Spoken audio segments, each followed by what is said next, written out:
Ce sont les sons des combats constants à l'usine Azovstal assiégée. Même une forte pluie ne peut interrompre la chute des obus. C'est comme ça depuis des semaines maintenant, mais les Russes pensent que la fin est proche. Notre opération de nettoyage de l'usine Azovstal est en cours.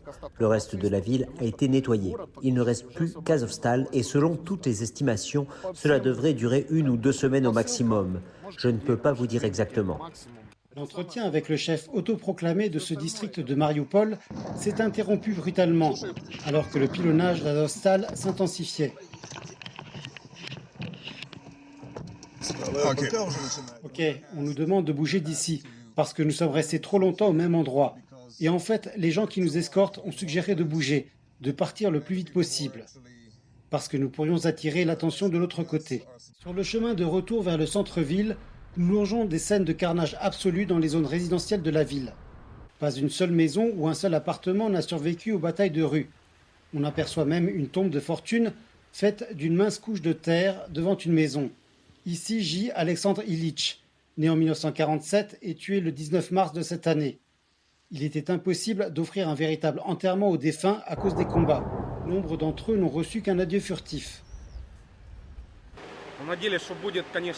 Nous espérions qu'il n'y aurait pas de pertes aussi importantes, mais puisqu'ils se cachent dans nos maisons et tirent de là, le nombre élevé de victimes est compréhensible.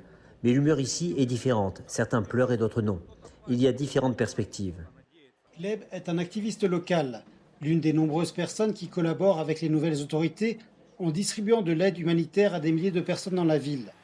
Ce centre humanitaire est situé dans ce qui était autrefois un supermarché, mais tout le monde ne peut pas venir ici et obtenir de l'aide, comme Oleftina, 83 ans, que nous avons rencontré dans l'un des bâtiments semi-préservés.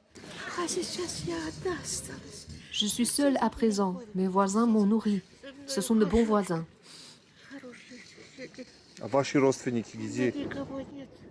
Je n'ai personne ici. Ma petite fille a été blessée et transportée à Khabarovsk et j'ai été laissée toute seule. Il n'y a personne pour prendre soin de moi ici. Seuls les voisins m'aident.